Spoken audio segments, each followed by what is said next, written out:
the record setter. What's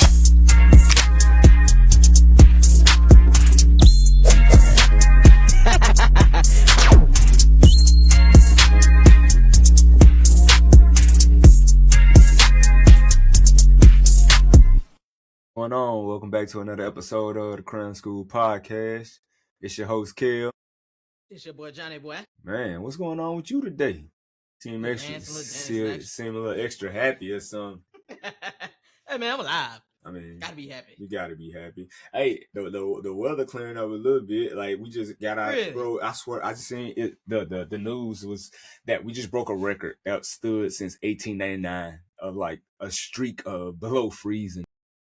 It's like, so wait, what's the degrees for that? Like below freezing and stuff. Like that? below 32, I believe, or something like that. Okay. But like 19 days of below freezing, and like so, I was I pushed the driveway, get the snow out of it, and our driveway look a little good. It ain't snowed really for the past couple of days. It's still snow out there. It's still snow on the ground, but like they said, this finna clear up, and then lake effect snow finna come because the lake finna thaw out. So it's just like, bro, yeah, we got another month, and then we can get outside. Yeah, it might hit 70 the week in Atlanta. I ain't gonna lie. I slept far from you, and my partner Jolly, I talked to him the other day, and he was like, bro, it's like 70. He in Myrtle Beach. Like, I don't care that it's 70. Like, we're freezing up here. Like, leave me alone. Bruh. So it was cold. It was cold, and my pop's calling me in the pool, bro. He in Cali. Like, we're gone, bro. You know what? Anybody that's a place where it's warm and they want to brag on how warm it is compared to us freezing up here, I hope you trip over the crack in the sidewalk and skin your knee. But man, so football season is officially over. A little heartbroken, but ultimately it was a great finale for me. You know what I mean? It was a good defensive battle for a little bit of the game. But then those chinks in the armor started exposing themselves, and Seattle was able to do what they need to capitalize on the win. So I enjoy watching that game. I sat there. I think my wife gave up. She gave up at halftime or after the halftime show. It was She was just like, yeah, this is a boring game. I was like, I don't know about that. Like, defense is like, hey, a defensive game is not a boring game. People gotta stop with that. I don't like that. Like, I get people want all offense, but dang, bro, you gotta love defense. Cause sometimes defense, people don't like defense. I don't like that, bro. I think that's football too. I think it's more so like, I'm not even gonna say a casual fan because she's not a casual fan. But if you don't love football so much that like it's essentially like people who go watch soccer games, right? And they sit through a whole soccer match and it's 0-0 at the end. Like, I've been to 2 soccer matches where it was 0-0 at the end and I was heated. Like, that ain't, you know what I mean? Like, what are we doing? Y'all just running around getting cardio in at this point. But you know what I mean? Like, it's the sense of like, it was a good game. They didn't give up. They didn't give any leeway, but like for most people, they don't want to see that. It's all about the glitz and glam, which is why a lot of the rules and the way the sport is changing, where they want to see more scoring. So of course it's going to be boring if it's a low scoring defensive battle. But I mean, coming from a guy that played on that side of the ball too, it's just like sometimes it happens, right? Like, I think we were just talking about it. Like the Christian Gonzalez had a great game. If the results was different, he probably would have been MVP because the way he played was insane. But then on the other side of it, like, Seattle was just letting the dogs loose. Like, hey, if they walk past this driveway, go bite them. You know what I mean? I swear. They were letting the dogs loose. They sent a nickel blitz 12 times. Like, just to think about that. And Witherspoon got home on 2 of them. But like, that's... And I think... What? I think probably in the first 3 quarters that the Patriots offense couldn't get past I think it was a 43 or the 32. It don't matter. They couldn't get going nothing. Boy. Punt. Like, every drive something was punt. But like, to think, it was literally like them put like young quarterback, you got to figure out what coverage we in, and so they bunching everybody up on the line. And they're having a field day because it don't even matter what coverage we in. We coming to get you. You know what I mean? So like, I was like, oh yeah, this is a ball game. I kicked my buddies out the house the moment that pick six happened by the D line, and I was like, oh yeah, ball game, y'all can go.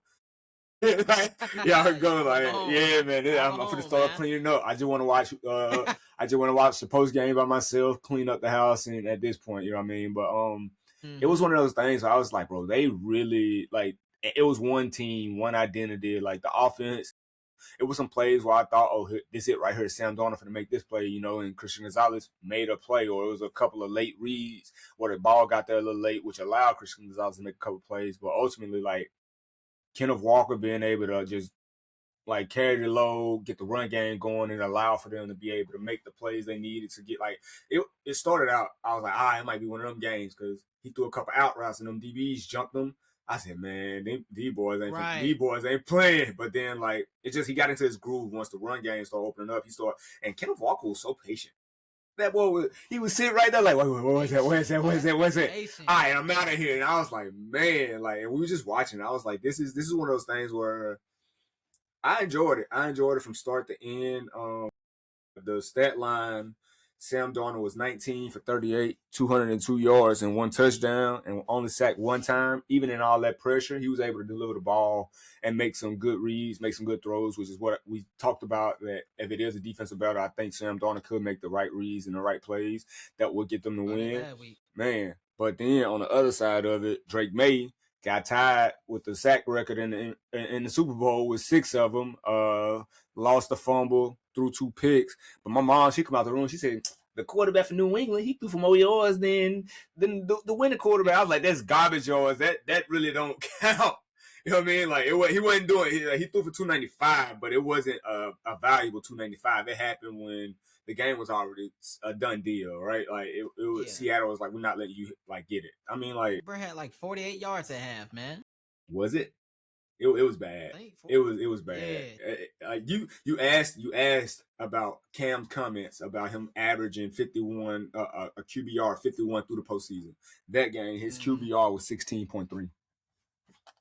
16.3. So he's got a ways. Hey, bro. He's got a ways to go as a young quarterback. You said you think they gave up? No. Oh. Hold on. They gave up. I think it was 20 or 22 pressures. Will Johnson gave up 14. Will Campbell. Man. Will Campbell gave up 14. Hey, that left side of the line, them being young, I understood it was going to happen, but also I didn't expect it to happen like that. Boy, they was tearing him up. It ain't supposed to. I said, look, he on the ground again.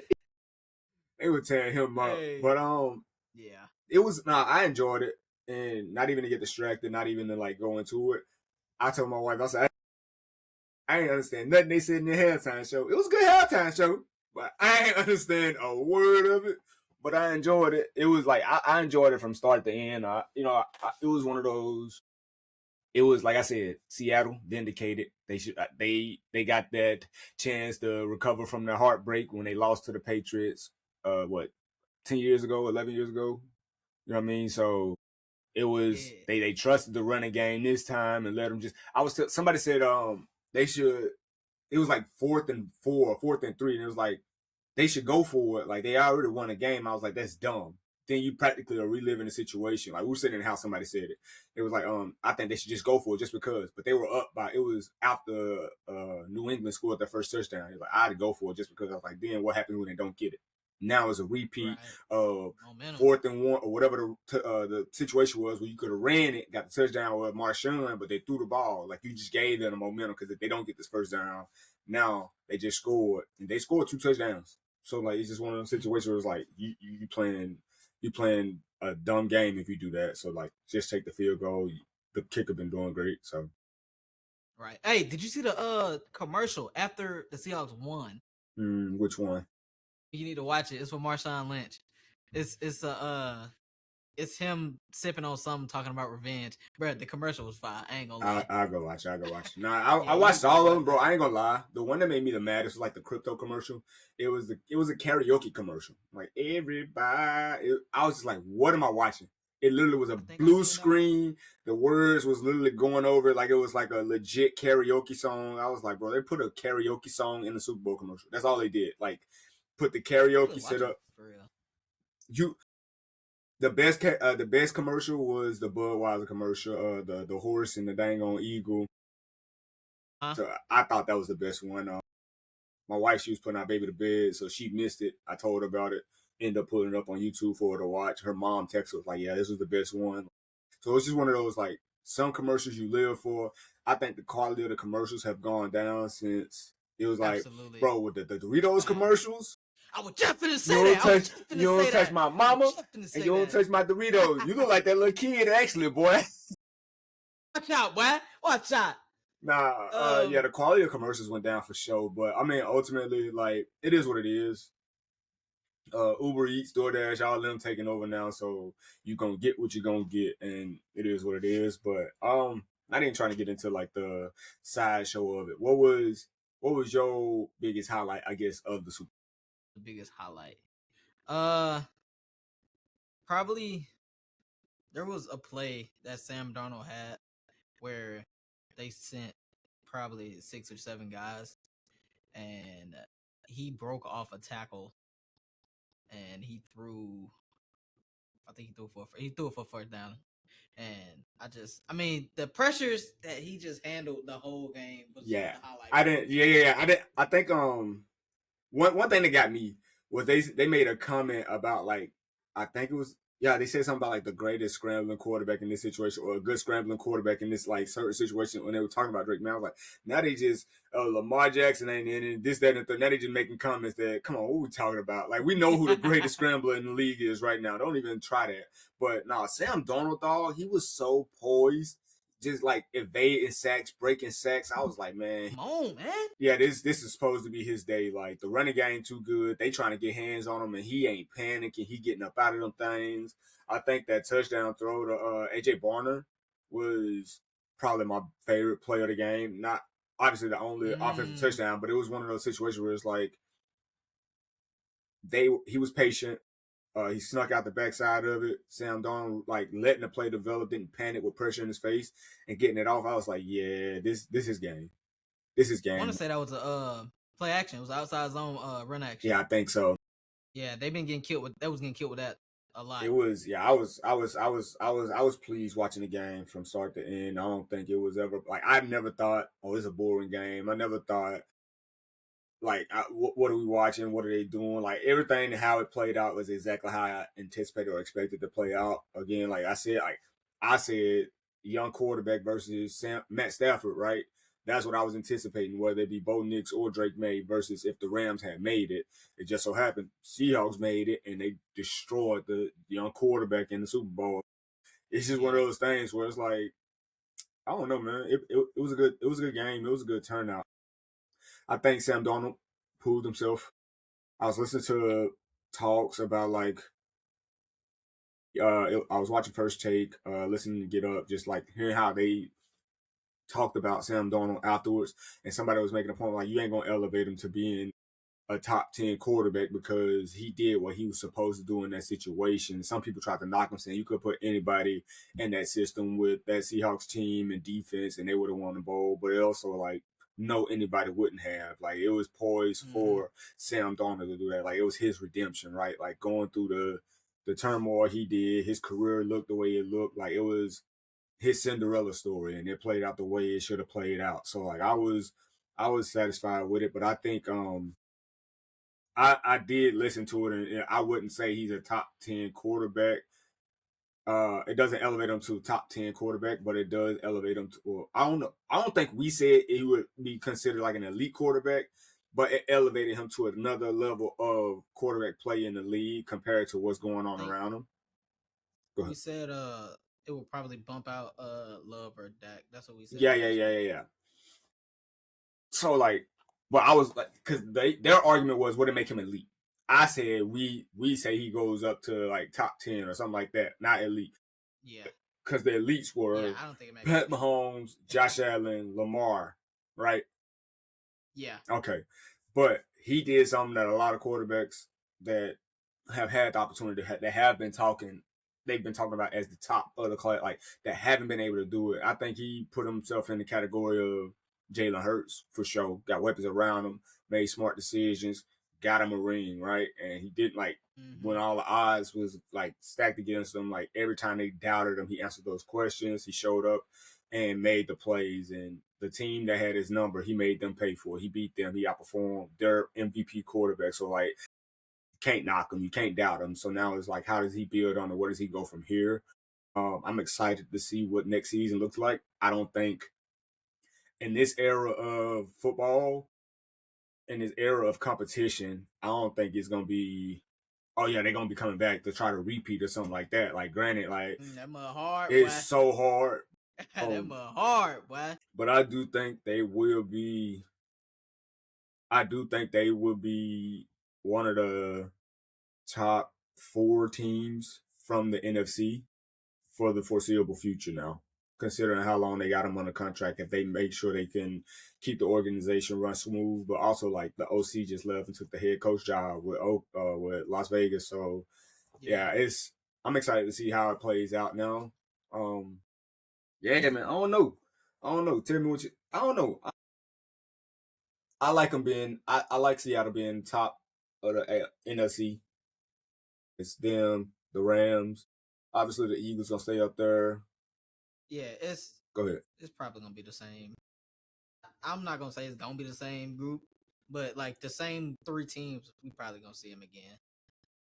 I mean, we don't know who's gonna go all the way, but we got a good observation of who might be the same 3 that will be up there. Yeah, but then yeah, honestly, but then they released the way too early power rankings for the teams, and it was Seattle 1, New England 2, Rams 3, the Broncos at 4, and so on, so on and so on. But then like the Titans on the back end, I saw it had y'all ranked at 22, us at 27. Tell me how you feel about y'all's way too early rankings. Do you think it's, I guess, a good assessment considering how the season played out for y'all? Do you think it's a good assessment? What is something y'all need to address to climb those rankings early on, and then what do you think y'all will end up like as a fan, or just trying to be impartial? What do you hope that y'all end up at the end of the season?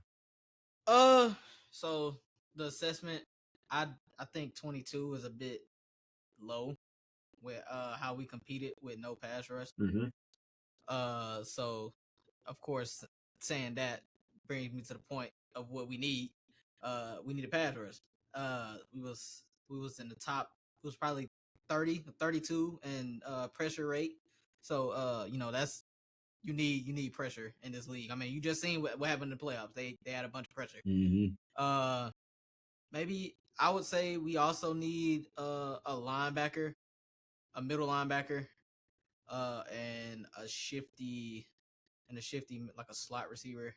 One of those guys who take that mug to the high. Okay.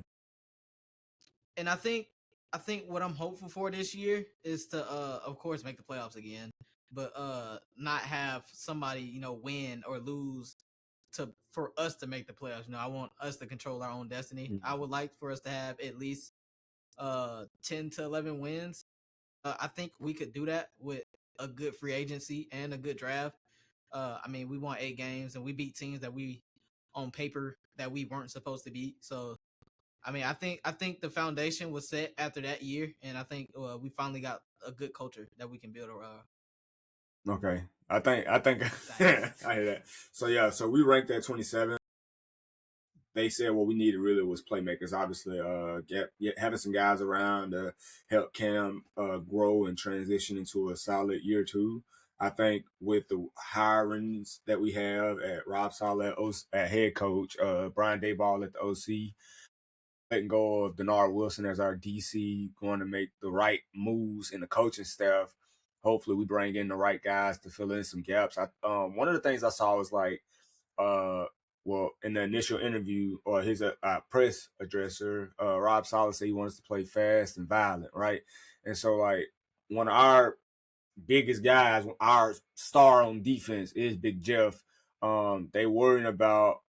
Well, they're not worrying about him, but more so about Tavondre Sweat. But he said, like, oh, he going to be with me. He going to be all right. The moment, like, they got him, he's talking about, once the season ended, they went to Texas to go get work in and stuff like that. But one of the things that's been looming is about, like, free agent acquisitions we supposed to be making, and there's certain things don't play out. We might be letting go of some players, and one of the names that popped up was Tavondre Sweat saying like he got to drop 30 to 40 pounds because if he don't, then will he be able to fit Rob Sala's scheme to like play that fast and violent pace? But I saw that. I was like, dang, bro. Like he only been here 2 seasons. You feel me? Like y'all talking about the possibility if he don't get his weight down, letting him go. Like that's crazy. I mean, I get it. It's a business, and obviously, if it don't fit schematically, but also like let him get that chance to like at least that third year see what he can do. Like let's see what this offseason present itself. I think we got to make the right moves on defense for us to climb. I think it's a fair assessment for us, honestly. Like being 27 in the power rankings, we didn't put up, but they said he averaged 16.1 points per game. I thought our back end of the season might have been the last 5 or 6 games we started getting 24 to 30 something points. So I thought that'd have been enough to jump it up, but I guess not. I think I'm nervous about what type of offensive signings they do because they talked about Jawan Jennings. They talked about I seen an article about Rondale Robinson coming from New York because of Dayball. I'm nervous, dog. I want us to draft a receiver. So like I don't want us to go get a vet in the room, obviously, but I want us to draft bro, we got some good guys on this board. I don't want to miss out on. I saw an updated draft rankings where they said we might take Jordan Tyson from Arizona State. That had me like, hey, I see a couple of picks like that. I said, hey, but I still love Cornell Tate, dog. I really want Cornell Tate. It's our number one. Like, yeah. I don't know, but I think next season, if we make the right moves, grab the right pieces, get a star receiver or a true receiver for Cam to have some comfort and knowing that he can get started by making his layups throwing to this receiver, it's going to get him comfortable, make the right moves on the offensive line, bringing in the right people to protect them.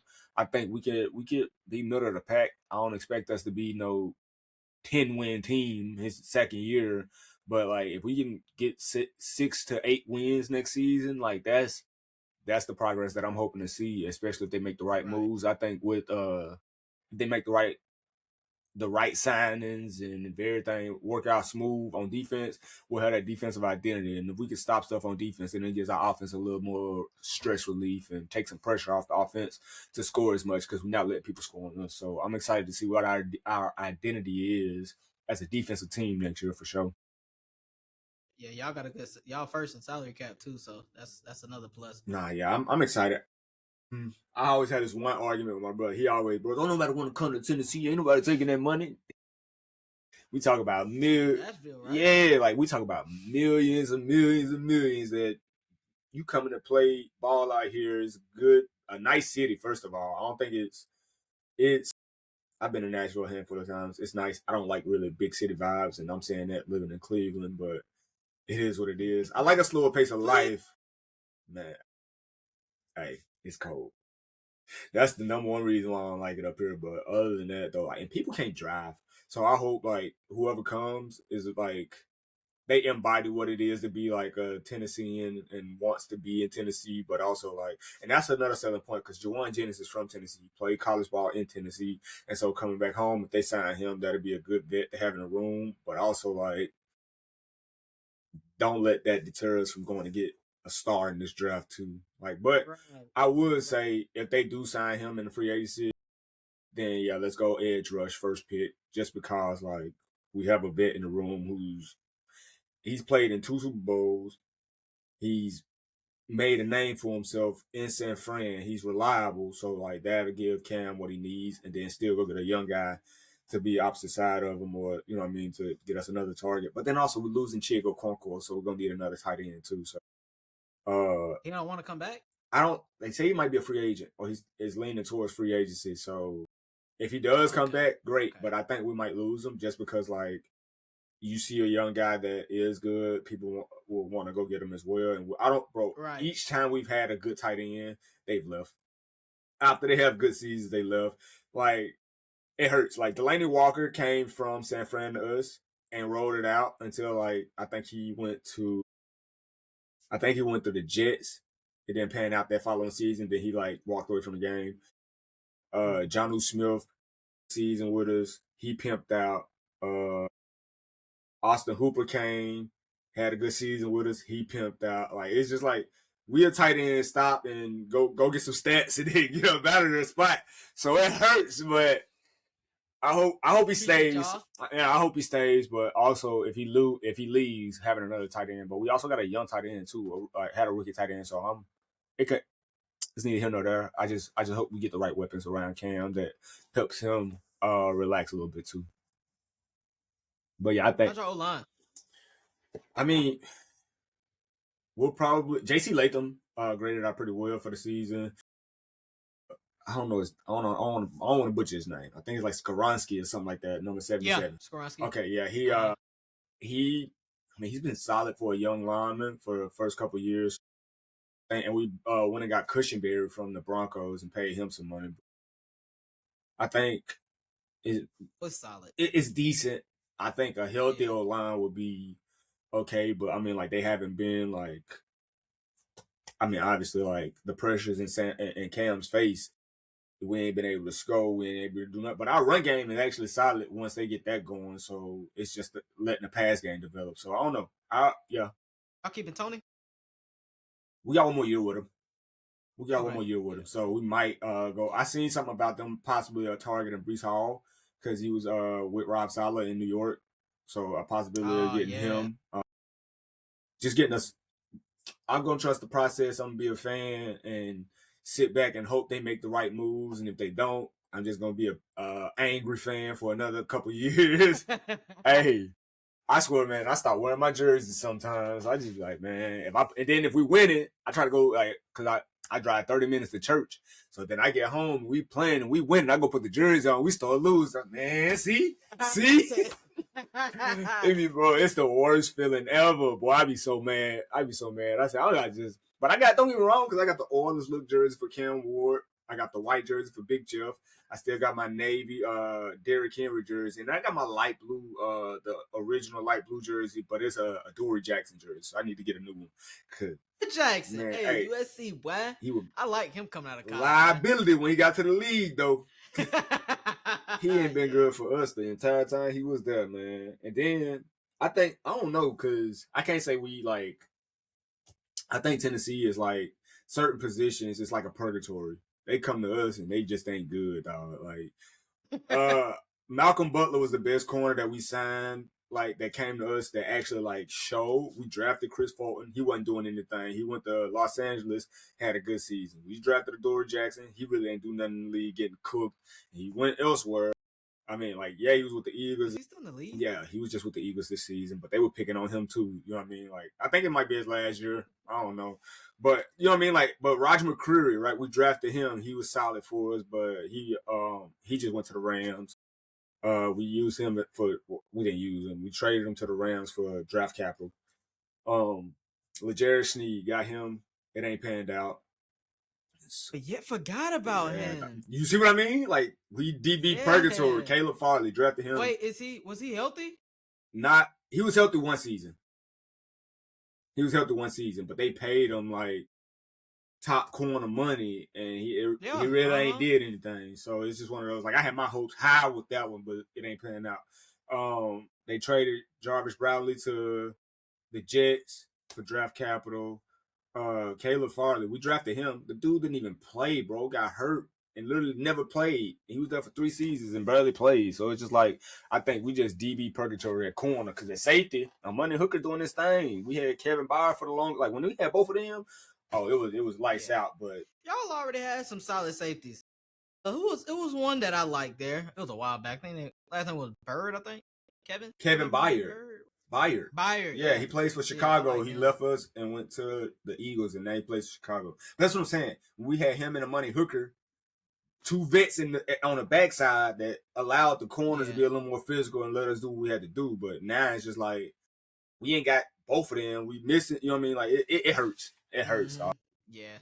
But yeah, man. So there is one thing I saw. The Cowboys. We talked about George Pickens briefly. I believe last time we were talking about, like I said, I hope we sign him because he was only there for a year. Like I didn't think they was gonna keep him. You said you thought he was gonna leave, But I saw that they plan to franchise tag him, and it could be happening anywhere between February 27th and March 3rd. What do you think about the franchise tagging, and then what do you think it means for the Cowboys? Like, how does that help them with this franchise tag? Grab the pieces they need defensively, and who do you think they target to help their defense out so they can be possible playoff team and Super Bowl contenders? That's a nice question. So, like you said, pieces that they need. I think they need a lot of pieces. I don't think DBs. They need DBs. I don't think they need a lot of pieces. I think they need, brother. I think 31 on them. Y'all are a playoff team though. Yeah, but we were also like kind of in the back end of scoring.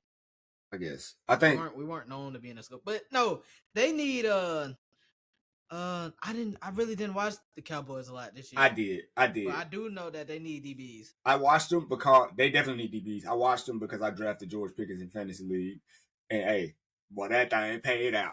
I had a couple 30-point games under him. Later. Yeah, dog. I know. I went earlier to grab him. But this is why I say I think it's DBs. They went and got Quentin Williams, who's gonna be a big help.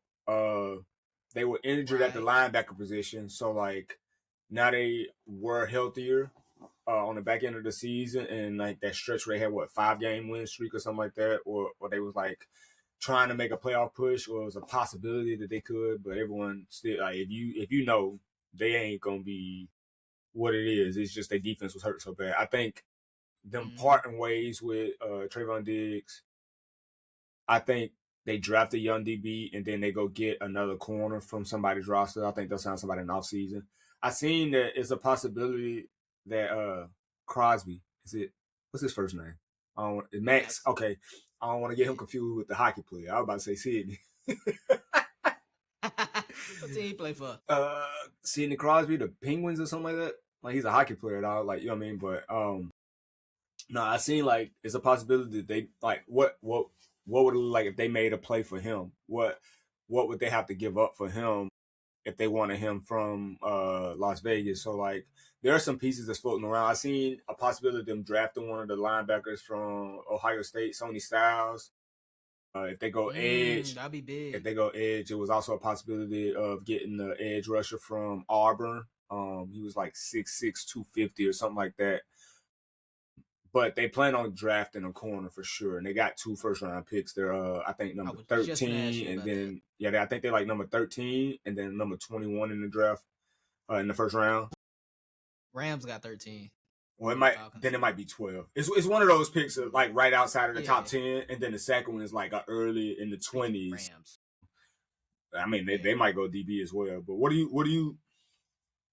I don't know. Like, do you think they take a chance and draft 2 DBs, or do you think they go, let's get an edge rusher instead of making a move for signing for a big name edge rusher in the league already? And then I think now the DB, but with the edge, I think it depends on how the board falls. If like there's the guy like an edge that's like that they really want, then of course. But I don't know, because Max with the Raiders, my offer might be a little too much, maybe, unless they give up their first round or their first round. Yeah, I don't know, dog. Because I think if they would have, I think you can't show your cards too early. But if they gave up that first, that is true. If you give up that second first round pick, they would have did that. Yeah, and then in the trade deadline when they was trying to make some moves happen. So I don't think they're giving up either of them first round picks just because of what this draft looks like defensively. Because also, if he's on the board, I don't see why they pass up on the opportunity to go get Caleb Downs. Like with that early first round pick. I don't know if he gonna. Yeah, I don't know if he gonna make it to like 12 though. But that's what I'm saying. Like I said, if he's on the board, I just think like you need secondary help. You got a guy in Caleb Downs who's a dog who I feel like you could put him with any secondary room and he's gonna be a voice in that room. Yeah, you know what I mean? So like I think like I said, we first started talking about like draft prospects and all that stuff. I honestly was hey, we need to make a move to leverage one of these high-name players on our roster to get some first-round picks. I think we make a move to go pick a a number one receiver from somebody else's roster and then go draft Caleb Downs with our first round pick. Now that we got the hiring that we got and the way this draft's playing out and the evaluations look, I want a receiver. Mm-hmm. The way that season played out, the 2 minute drops at the receiver from our guys that we drafted and the vets that we had in the room. Yeah, we need to go get us a receiver that's got some good hands. Yeah. If he's on the board, I can see him going to Dallas. But I can see that. I don't know who they go. Like if they go corner, it says something about Jamal McCoy from Tennessee as a possible, but I don't know who else would be like a possible corner on the board that the Cowboys would draft, or even who they would go sign. Me personally, hey Tennessee, send LeJarrette Sneed that way, take their second first round pick. Go make some moves. Like why? Don't nobody want to. He don't want to be there. You know what I mean? Let's try to make a move or something. But I don't know, man. I think they go get a vet corner from somewhere, draft a young DB, and then considering how this board is looking, there's a lot of edge rushers that are gonna be good edge rushers that everybody don't need edge rushers. So I think somebody might fall to the second round and they might grab one of those guys. But is Sonny Styles, he wears the number 0 jersey. Is he an interior linebacker or outside linebacker? Because I thought Arvell Reese was the outside one. I think he does both. Really? Yeah. Oh. But I think he's mainly inside. That's what I thought. That's why I didn't think it would make sense to like that they had him listed as a possible like it's literally if you go on ESPN or it was another one. It was one of the like mock drafts. They had Sonny Styles as like a possible like linebacker for them, but they just got who's their interior linebacker who was healthy, who was hurt, but he came back towards the end of the season. It was a big name linebacker. Mm-hmm.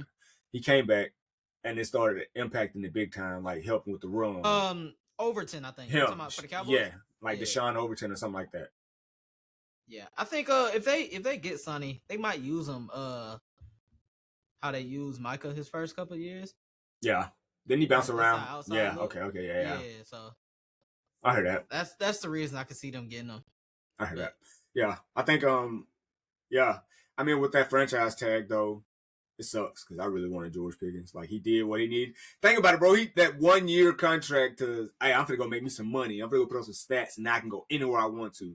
And to think that they're gonna franchise tag him sucks. Like it ain't happened yet. So possibly somebody can still offer him, hey Tennessee, go ahead. Then we can make a move on defense. I always like George Pickens though. I did too. Like first of all, I watched him in college. The chaos that comes with him, he's worth it. But he's worth the chaos. Calm down a little bit. I mean, yeah, he calmed down a lot. No, I take that back.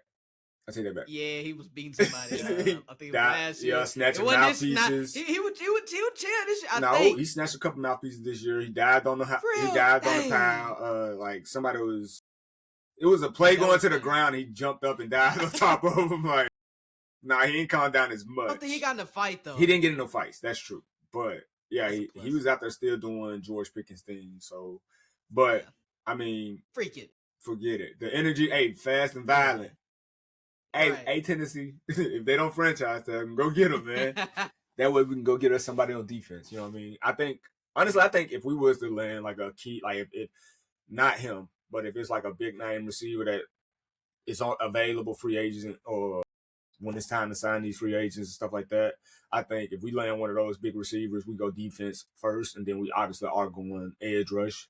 And then that second round, we go DB. So, I don't know.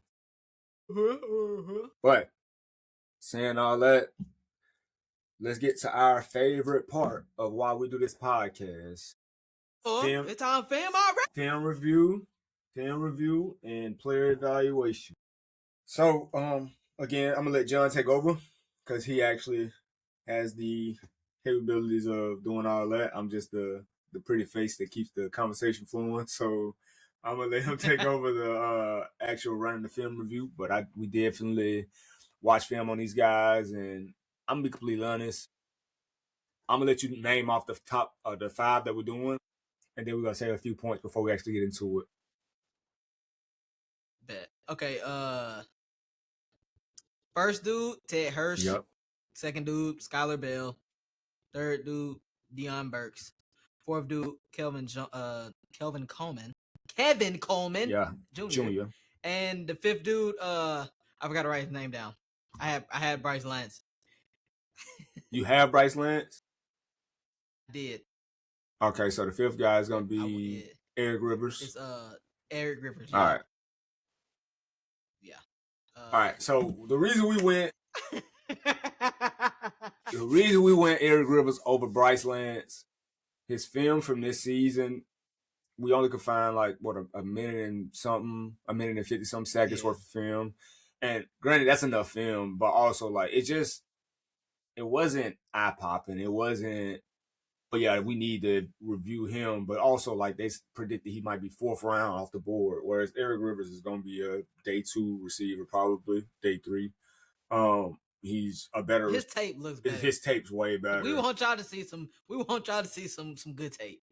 So this is similar to what we did when we first started. When we took Denzel Boston out of the top 5 and put Deshaun Stribling. It's one of those just like how we looking at the film and we decided, nah, we're gonna go with this guy. We're gonna start with Ted. Is it Hurston? Hurst. Yeah, Ted Hurst. Okay. Yeah, Ted Hurst. Start with Ted Hurst. Ted is 6'3", 211. That was from the Senior Bowl. He had 606 snaps out at wide and 86 in the slot. Oh my gosh. He's a big receiver, gonna be an X. I mean, he could play in the slot too sometimes. He's pretty fast. Like there. He ran at 22 miles per hour. I said, when I watched it, I said he had some good like straight line speed. If he get that ball in space, he getting away from anybody. So that was he can win those 50-50 balls. He won a lot of them this year. This is one catch with crazy catch right here. Just plugging it out the air against Georgia Southern. I like his routes at 6'3". He moves real fluid, and I just think this is one of my sleepers right here for the draft. And I would like to get him, but I doubt we all end up getting another bigger body receiver. No, yeah, I think my notes and takeaway from him was that he's got good concentration, great with contested catches. Again, good line, like straight line speed. His route running is gonna get better as he like develops in the league, so I'm not too worried about that. He's physical, and he can take he's physical, and he's got the size to like sustain the hits that will be coming. Because like there's a couple of them where he was catching the ball and like damn near broke his back trying to hit him. So but yeah, I like Ted a lot. I think he's gonna be a pretty solid receiver. Whoever picks him up. The teams that were that won, I don't know who won. There's a lot of teams that won them. Jags, Browns, and the Chiefs. Like, I mean, last week you gonna hear the same teams for the same players. So obviously, because it's one of those like everyone needs a receiver. So yeah, it just depends on where they fall in the draft. I think you said Jags, Browns, Chiefs. I think it'd be a good fit for the Chiefs because they got just burners, right? Adding him who can burn, as we see, get up to 22 miles an hour on straight line speed, having a fast room like that, a big body that can go up, get the ball, giving Pat Mahomes that reliable catcher, that good concentration. It seemed like if it's some needs to improvise, then he can adapt, be able to still make a play. So I seen I like how he was patient in certain routes he ran too. But our next guy, wait, is this the next guy you going on? Okay, yeah. Yeah. All right, Skylar Bill. I love this guy. Oh, this my negative. Wait, before I jump ahead, my only comment about Ted Hurst was that he got to utilize his blockers. I watched one of them where they did a tunnel screen and the line got out in front of him, but he didn't try to get back. And it wasn't like he couldn't get back into it. He stayed on the outside instead of like letting them linemen go pick up them bodies. And he took on extra tackles that he didn't need to. So just trust your blockers. You'll see it with Deion Burks, and I think one with Skylar Bill as well, where they also caught a screen and they let it develop.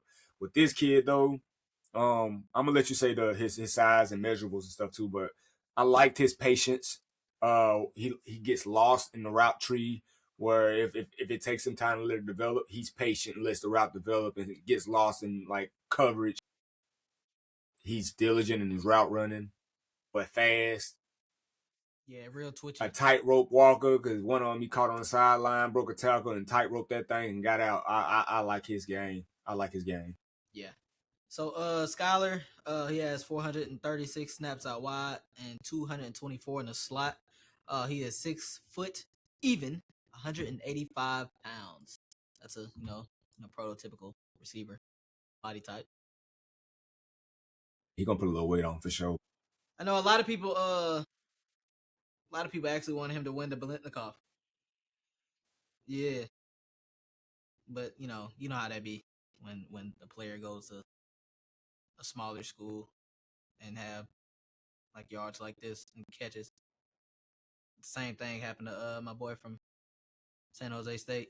When he lost to Travis. Yeah. Oh damn, this the play right here. Yup. He out of there. yeah. He his long speed, yeah, he gonna go. Ain't nobody gonna catch him. Man. Foot race. So fast.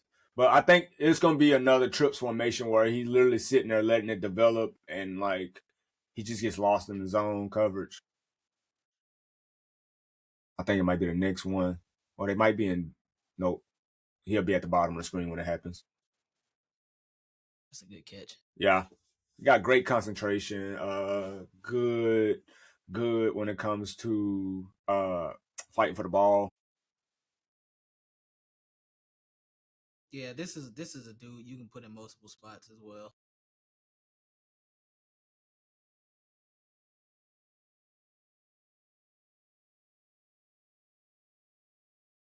It's gonna be they're gonna be in Navy jerseys. Oh my gosh. That. Yeah.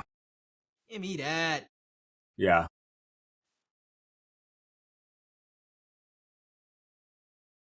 Like that right there, like they should easily be like, all right, yeah, he down. They when they let the play carry on like that, it's like momentum stopped. Like, come on, man, blow that dang on whistle. You gonna get somebody hurt. Right. Nah, no cap. Yeah, because some people be trying to dive in knees and stuff. Yeah, this guy's got speed. I like him. I'm really. It might be after this Oh one. my gosh. It might be after this one where like I'm talking about, bro. He literally sits and just lets it. Yeah, so I'm pointing at the screen, selling that block on that bubble, and then like soon as they commit, just getting out of there. All right, here it is, right here. Mm-hmm. He yeah, so he lets them take off downfield, and then once everybody gets going, he takes off and does what he needs to. He's got the speed to just like take off, like turn it on at the last second. So like the letting the play develop, so he can see like the holes in the zones.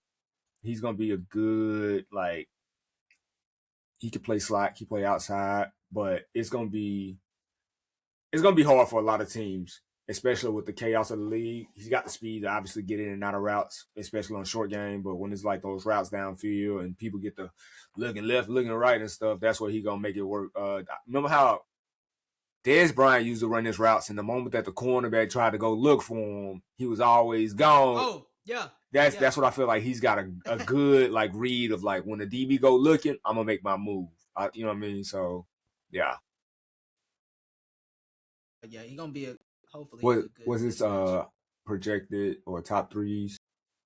His top three is the Steelers, the Eagles, and the Rams. And the thing about it is like you say the Steelers. I swear I thought he played similar to Deontay Johnson. Like when I was looking at when I was watching this film, I was like, yeah, he fast, get lost. His routes are nice, develop, but faster version of him. Yeah, for sure. I really can't say as far as the Eagles or the Rams because who's to say?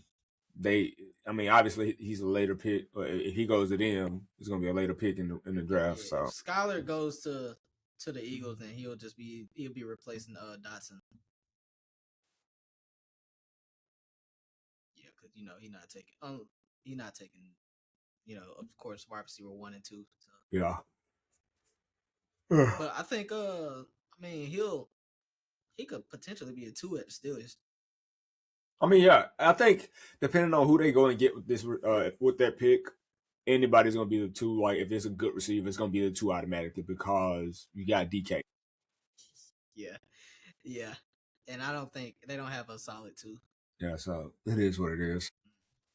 Next Joker, Deion Deion Burks Burks, from Oklahoma. He's 5'9", 190. Let me go put this up here. true slot. True slot. But he has 577 snaps out wide and 181 in the slot. That kind of dang, that Joker. He's a slot dog. Explosive. Yeah. Explosive. What? He is explosive. I don't know what. He cooked Michigan. Like he was going to town on Michigan when they played them, dog. Like, and they lined him up on the outside for the bulk of the game. So like, I get why you're saying that, but I think his production would be a little better if he went somewhere else. I mean, for sure, because they had number 5. That number 5 receiver was their number 1 receiver. So like, of course, if he goes to somebody else's system, he's definitely gonna be a dog. But I mean, his build ain't nothing but Hollywood Brown.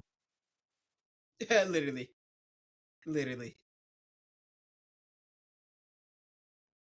Yeah, quick guy, real shifty, fast. Make a lot of people miss out in the open.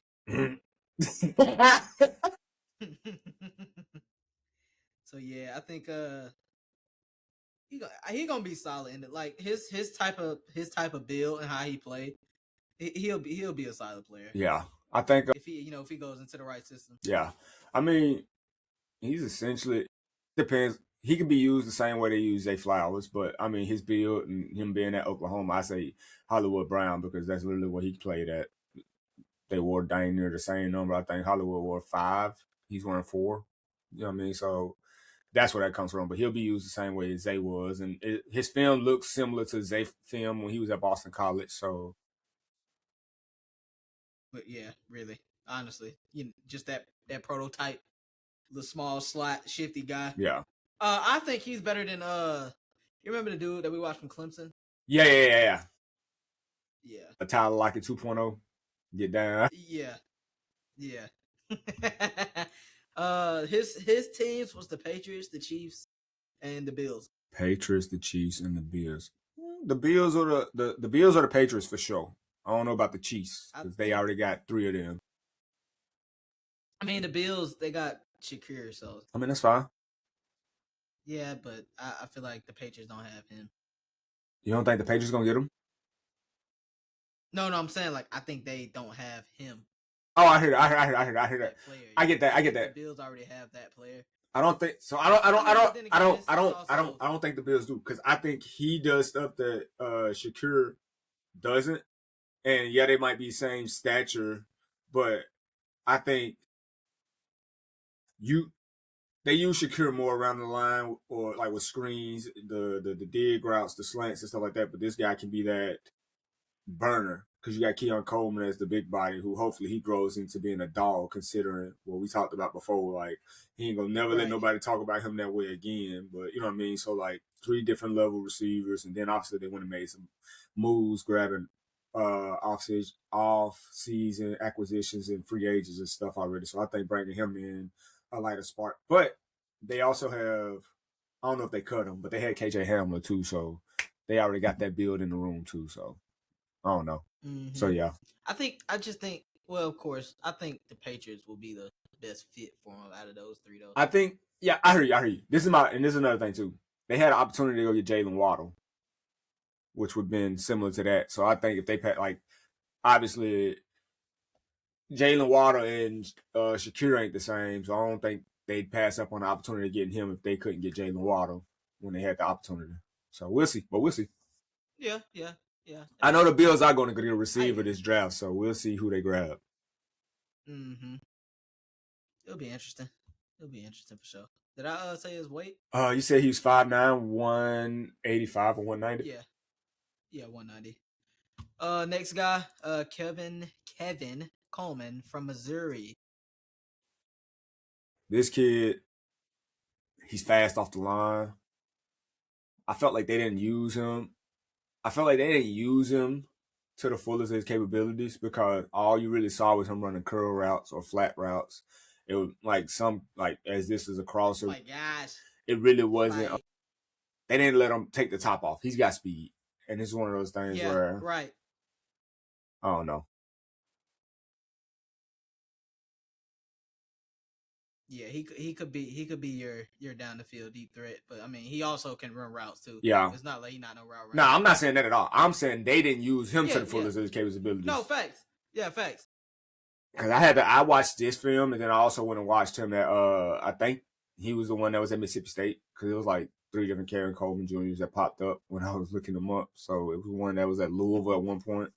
So I was like, man, but yeah, that yeah, I don't think they used him the way they could have used him. I will say he got to put a little. What was his size? He is 5'11", 190. Yeah, he got to put a little weight on him because I ain't really seen him breaking tackles. Like they grabbed him and he was going down immediately. Yeah. Yeah, I agree. But he's shifty and make people miss for sure. Shifty is. He'll make you miss. That's for sure.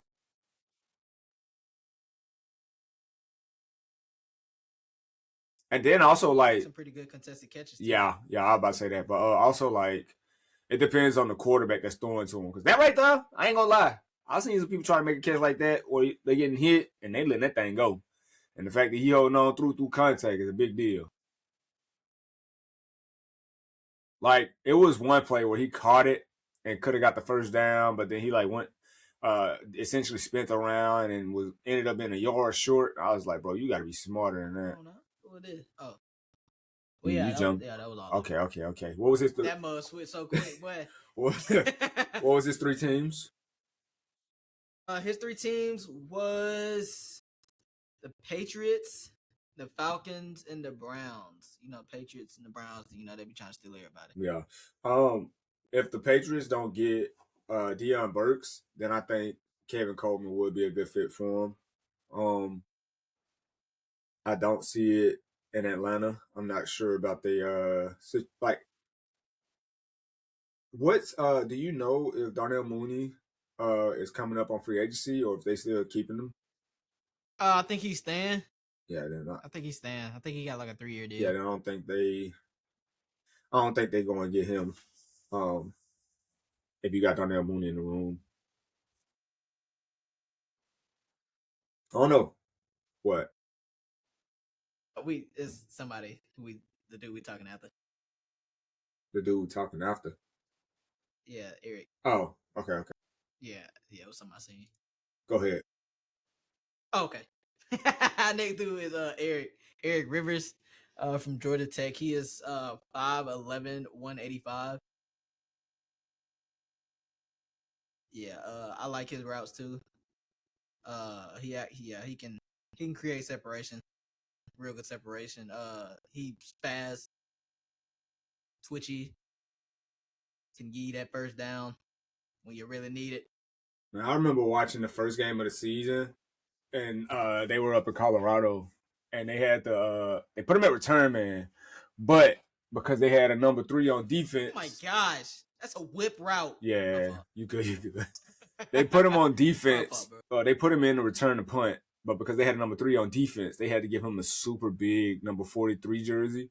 Bro, he would have got. That was him. Yes. Bro, that jersey was so big. Bro, we were sitting here, we were watching that game. I said, man, they done did him dirty, man. They could have just brought number 3 off the field and let him go, because that was one of them. If he would have made Buddy miss, he would have got out for sure. But grab that jersey. Man, that's what happened. He grabbed the jersey and he was spinning around in circles. His route running is great. He's fast, explosive off the line. He got good footwork. He creates separation. He was at FIU the year before and went for over 1,200 yards, but then coming into Georgia Tech, an offense where, they switched their offense from the triple option to a spread, but also like it's Haynes King's world. And so like being his last year, you know he gonna try to get his stats as well, and he's a runner and a warrior. So like his stats really like it took a drop off when it comes to his receiving yards, but I mean he still was a force in that offense, and because he could take the lid off, it allowed other people to be able to get some stats too. But I mean, I like him, I dog. mean, the production was still there. I mean, he had 764 receiving yards with that offense. So I mean, it showed that he could still produce with an offense that because that's a run heavy offense. Yeah, and it showed that he could still produce. His Senior Bowl showcase at the East West Shrine Bowl, it didn't. It was the same. It was similar, right? The quarterback that was in when each quarterback that was in with him, he ended it with like 5 catches, 48 yards or something like that. But each quarterback was just running the ball, or like their reads were like he's running those medium to deep routes, and they releasing the ball before it even got going. And you seeing him win the rep off the line, but it was just one of those things where like I'm excited to see where he falls in the draft. I think he's gonna be electric for whatever team ends up getting him. He's gonna be a guy that he's got the energy to take a team in the city by storm and just like breathe new life into it. You know what I mean? Mm-hmm. What's what his picks? His top 3 teams is the Titans, the Steelers, and the Lions. Come on to Tennessee, baby. Come on to Tennessee, baby. He go to Tennessee. I'm gonna be at every home game. Well, I'll tell you, hey. Nah, yeah, I like that. Man, my favorite team is Tennessee. Goddamn, man, come on to Tennessee. If we got options like that, I mean, obviously, like he's not gonna be one of the top, like the first day receivers come off the board, or we gonna miss out on it because we only got the first pick, like the number 4 pick in the first round, but we got a couple picks in the second round. I mean, we'll see what happens, but ultimately, I think if there's an opportunity to grab him, I hope we do. I think I don't know, man. I like him more than I like Bryce Lance. I tell you that much, right? For sure. He's got like facts. And the reason why we put him on opposed to Bryce Lance was lacking in releases. His route running was pretty basic. It's just straight line speed. He looked like, and this is no dig at either player, right? Bryce Lance running routes like Isaiah Likely, and that's a tight end. Isaiah Likely is a great tight end, good route runner, but he runs routes like somebody that was new to football. You know what I mean? But he's a weapon. But you're a receiver. But Bryce Lance was what 6'2", 6'3". You got to be a little more. Yeah, you got to be a little more elusive, and your breaks. You got to have footwork. You got to have releases off the line. He didn't have that. So the only good thing I can say about him is his catch rate. His catch rate is crazy, but everything else that you wanted to receive, it was lacking. So that's why we didn't want to put him as our last to round out our top 20 receivers compared to Eric Rivers here, who's a dog who can get open, who creates space in his routes. You know, it's a lot that goes into evaluation, and obviously we still got a lot to learn. But just looking at it, he's somebody that is NFL ready already, right? We got some dogs that play DB in the league, and he's one of those guys that's not going to let hands get on him. I don't think it's going to be the same case for Bryce Lance, which is why we ended up flipping it like this. I said last time we wanted to talk about some guys who we thought was going to be some gems that might have slipped through the cracks. Do you have anybody in particular that you liked in this whole, I guess, senior season, pre-combine bowl season that like popped off the charts to you? This might sound a little, I guess, repetitive because a lot of people have been saying him. My boy from the D3 school, I forgot his last. I think his last name is Montgomery. Yeah, is it Denzel Montgomery from John Carroll University? Yeah, I don't know his first name, but yes, he's from John Carroll. Let me see. Keep talking. Dang, I think I don't know where he'll go. I hope he get drafted because, like, of course, like the Senior Bowl tape, if y'all seen it, he was open a lot. And I mean, his routes is really good. And don't let that just because he came from a D3 fool you. D3 schools also have talent. So my bad. I said Denzel. It's Tyron. Tyron. Yeah. Yep. and he's new to ball apparently because it's second year playing. yeah. So like I think he's gonna be nice. I think he's gonna be nice. The sky's the limit for him. Yeah, I mean that's essentially another Jimmy Graham story. Didn't really start playing ball until like college anyway. So yeah, that's gonna be exciting to see what happens with him. I think who was there that? Excuse me. Let me see. I think one of the people that I was excited to see. Uh,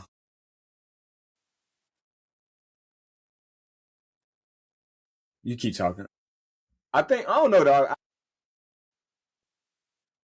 I think one of the biggest receivers in this class that's gonna like go crazy once they get the opportunity is probably gonna be uh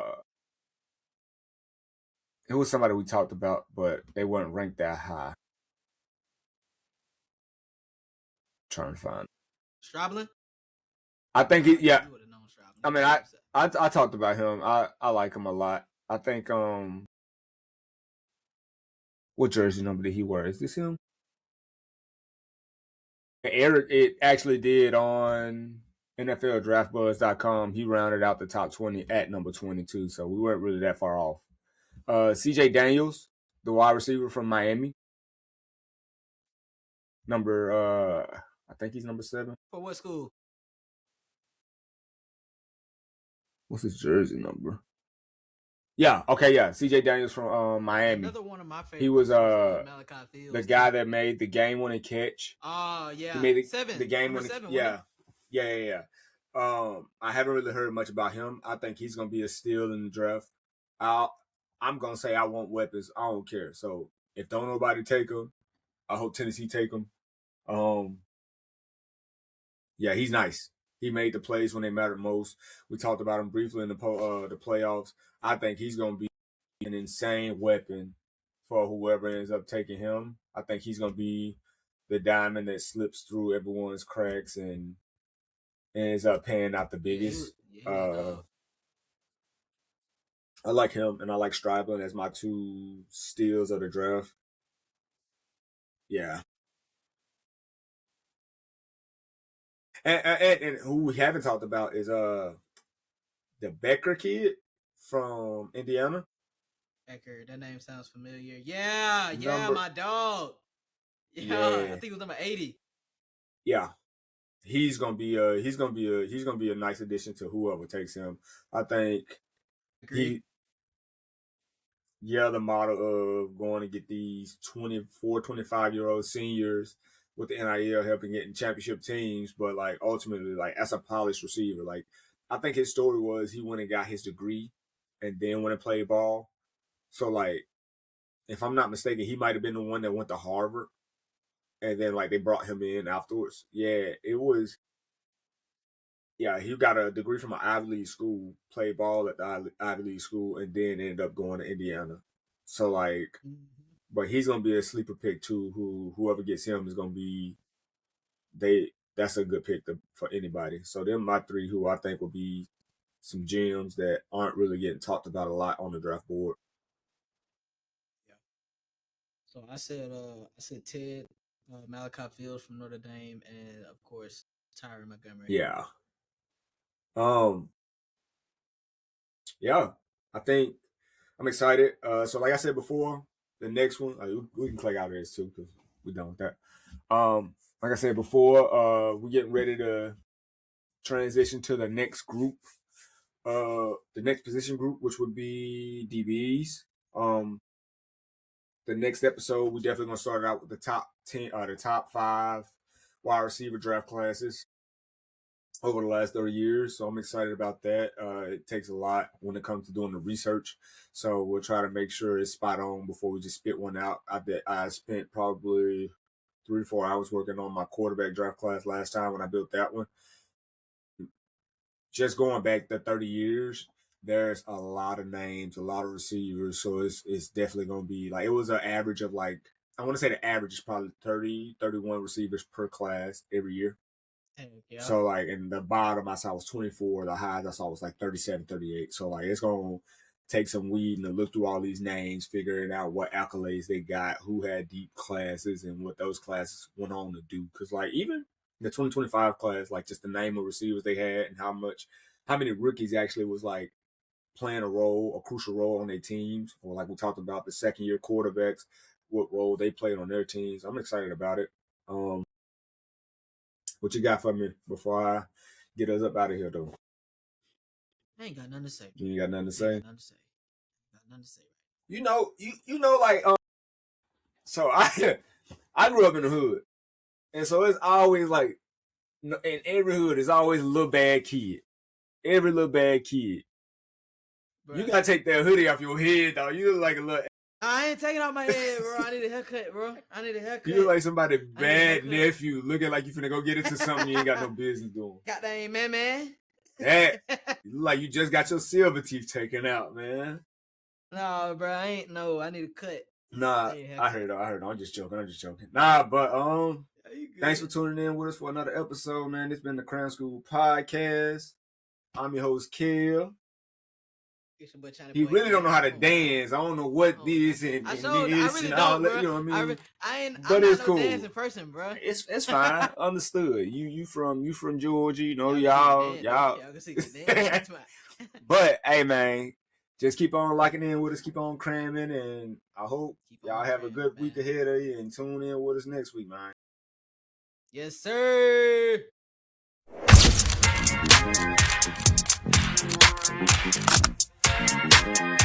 At the record center.